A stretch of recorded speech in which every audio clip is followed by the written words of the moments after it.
All right, here is my 2026 run and gun setup slash 2025 season recap. First and foremost, I always start out with what to wear. What to wear for a running gun, you're primarily going to wear what you'd be wearing to exercise in the event you're running through the woods of coastal Georgia. This is where I tend to run all my running guns at 17 South Rod and Gun Club. It is a coastal lowland environment, so you are going to expect that you're going to be running through mud, brackish water, and pine forest wood tree line. So I always start with my shoes. In the 2025-2026 season, I have switched it up to the Adidas Terrex. These are like a Gore-Tex lined continental soled like running trail shoe. They're nice and rigid. My last ones are pretty rigid, and I enjoyed that because it helped me climb some of the obstacles that we were running, and those were the Meram with the Vibram soles. These are fantastic. They were just a little chunky. They were a little heavy, and I felt a little weighed down by them, among other things, if you know me. But yeah, these are fantastic. These have great grip to them. Even when they're covered in mud, they tend to really still put in the work. And I have no complaints over these. These are the Adidas Terrex with the Gore-Tex line. They are fantastic. And I would recommend these to anybody. But of course, everyone's foot's shaped differently, so we can only expect what works for us. Another thing that a lot of people may not recognize, but wearing a hat. A hat is absolutely integral for this running gun stuff. Whether the sun's in your eyes or anything like that, glare can be an issue. You might be shooting directly into the sunlight, so a hat is a wonderful option for you. This is our Tiger Camo 17 South Run and Gun Club hat. This thing is bitchin', but I do wear other hats as well. Moving into a belt and chest rig setup, I tend to run a chest rig with a small backpack attached to it and a belt. The belt is integral for most running gunners, as this is the safest way to hold your firearm while you're running and gunning.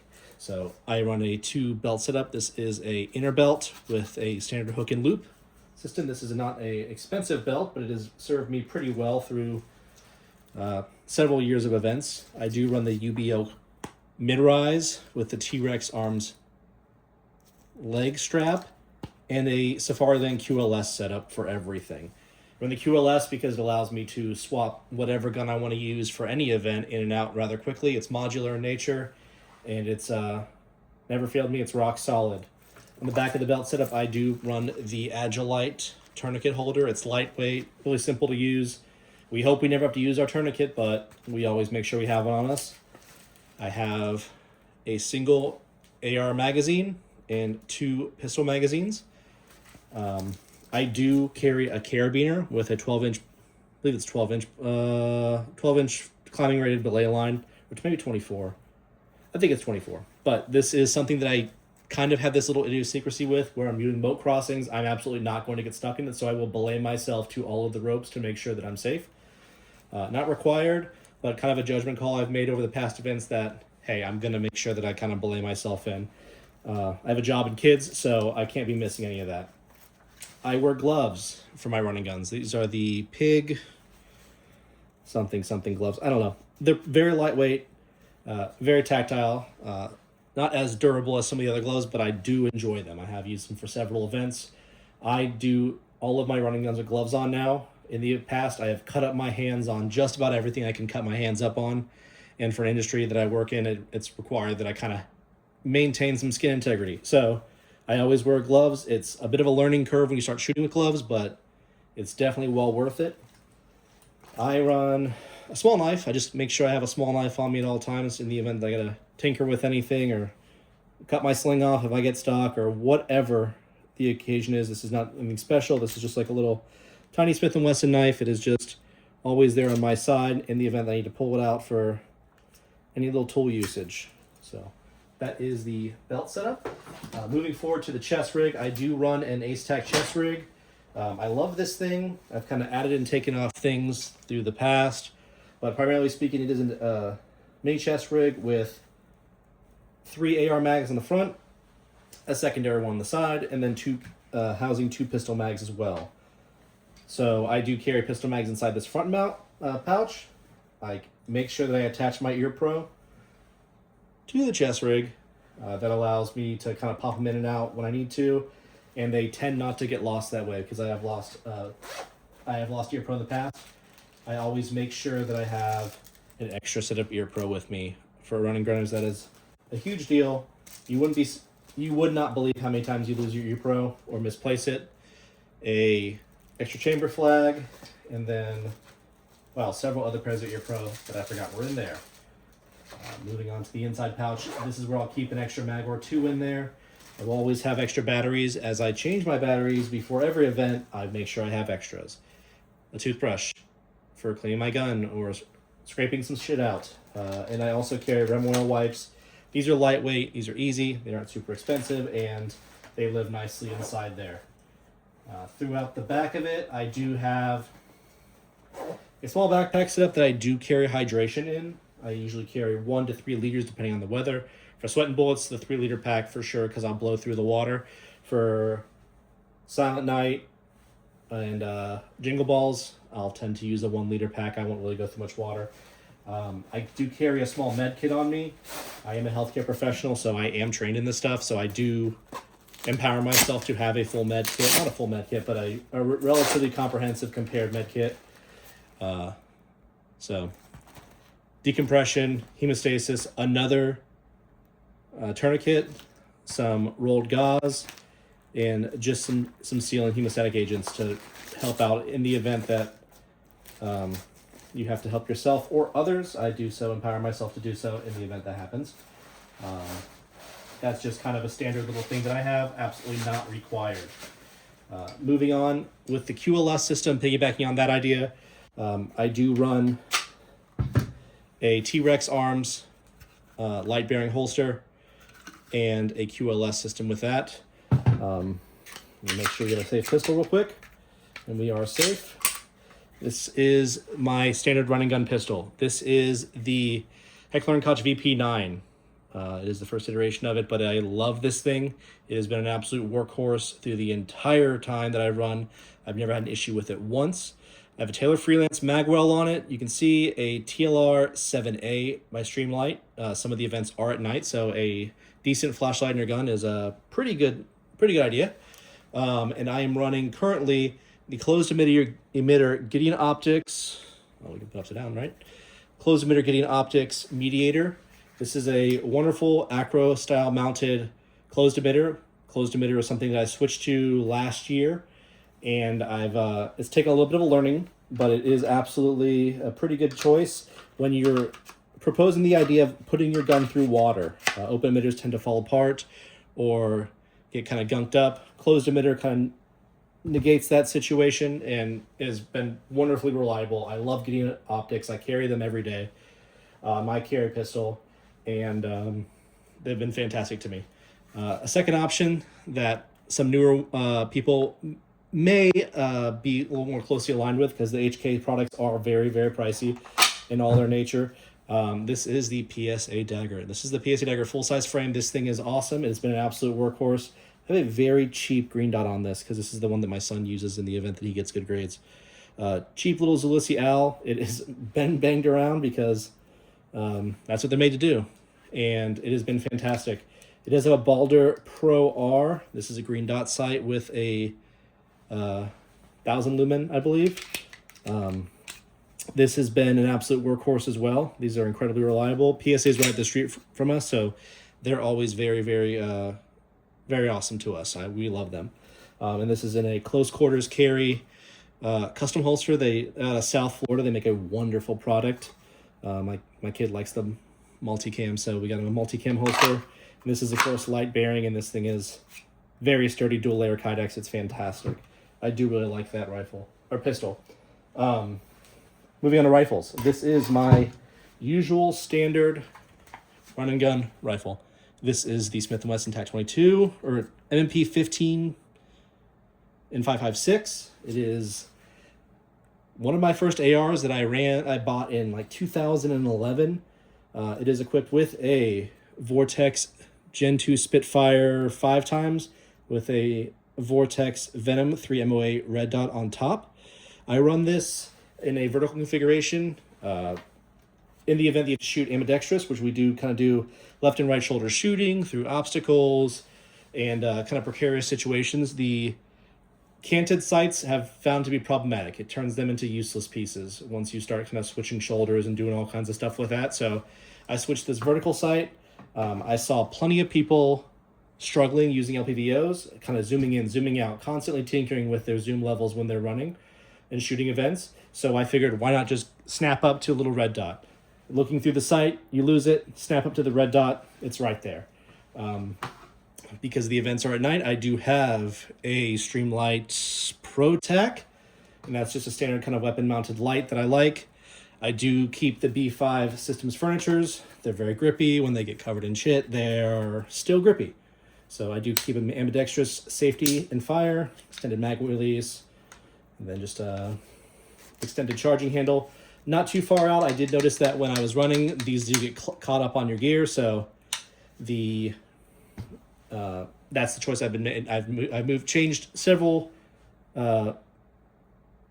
levers, latch systems in the past, and that's kind of one I've settled on, and that is one by Rise Armament.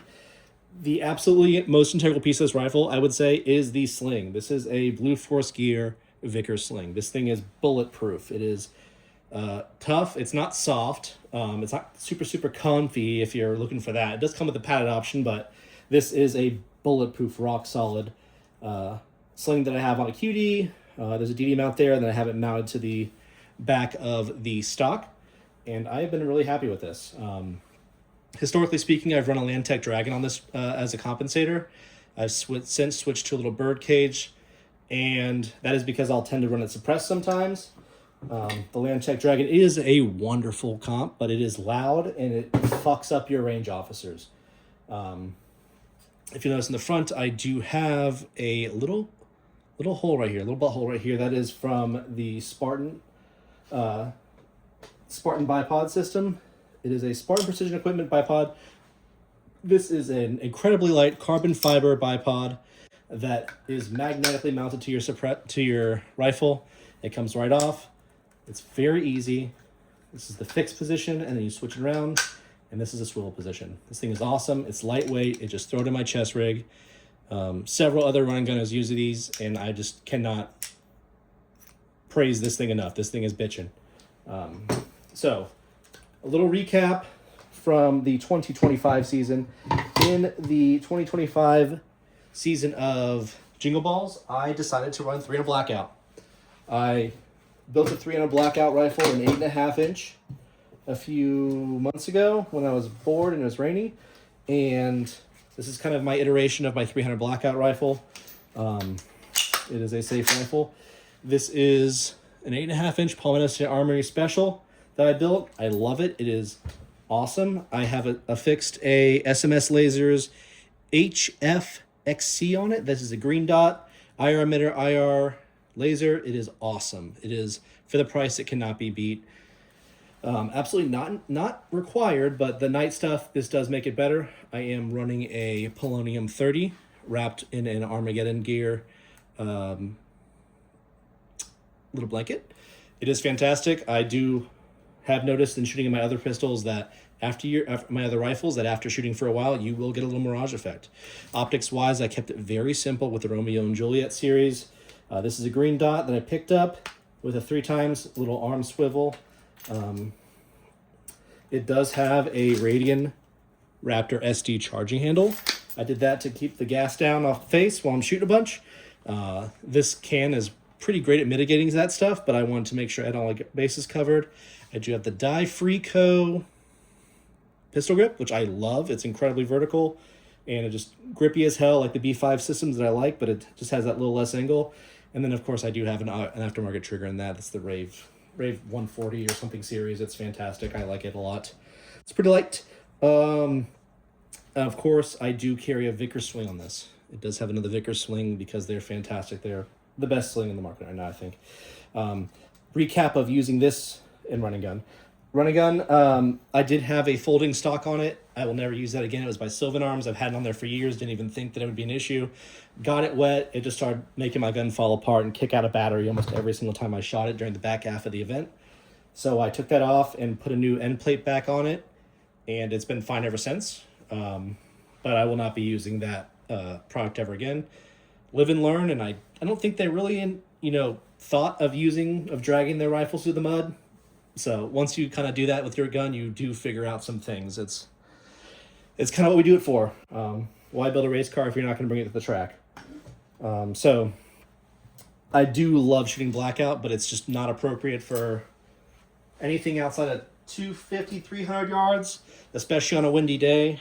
I knew that event was going to be a maximum distance of 115 yards, so 300 blackout was a great option for me, especially shooting at night. It was silent night, wanted to use a suppressor, and 300 blackout and suppressors are peas and carrots, so that's what I want to use. But this 2026 season, I will be debuting this rifle. This is my brand new H&K MR556 in 11-inch, paired with a Polonium K 556 suppressor. I love how this thing has run so far. It's a little heavier than my other rifles. Weight is a thing that you want to consider when you're doing your running gun, so don't add a bunch of dumb shit to your gun. This is a safe rifle as well.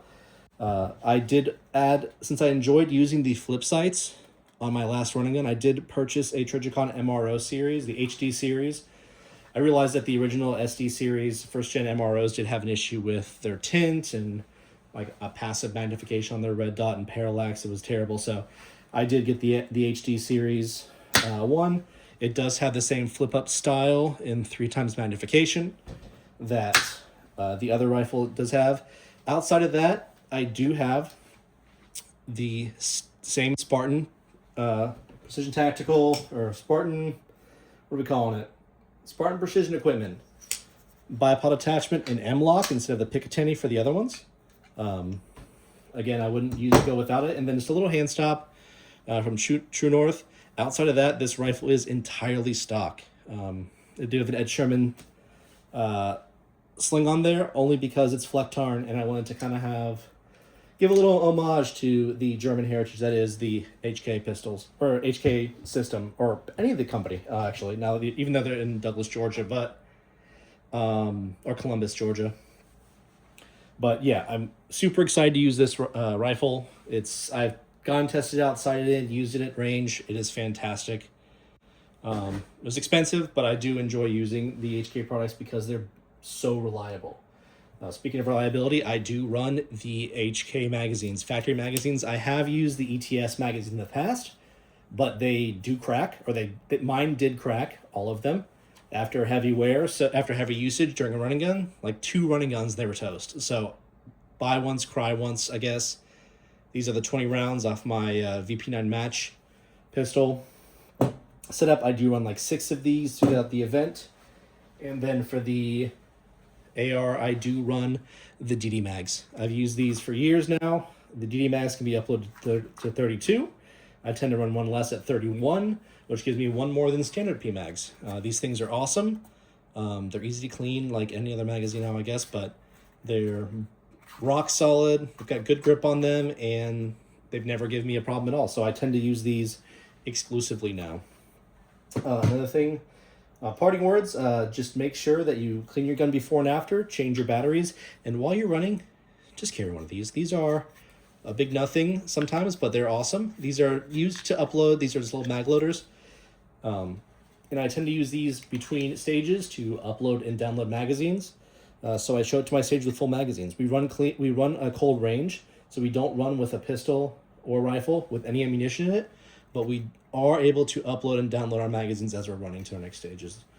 So there's usually about 1 kilometer in between each of our shooting stages at 17 South Run and Gun. So it gives you plenty of time while you're looking at the woods to also upload and download your magazines. As always, I'm not a pro at this. I'm not a very good runner or a very good gunner, but I do really enjoy this stuff, and I have invested a lot of time and now money into it. So if you guys have any input, I greatly appreciate it, and thank you for watching.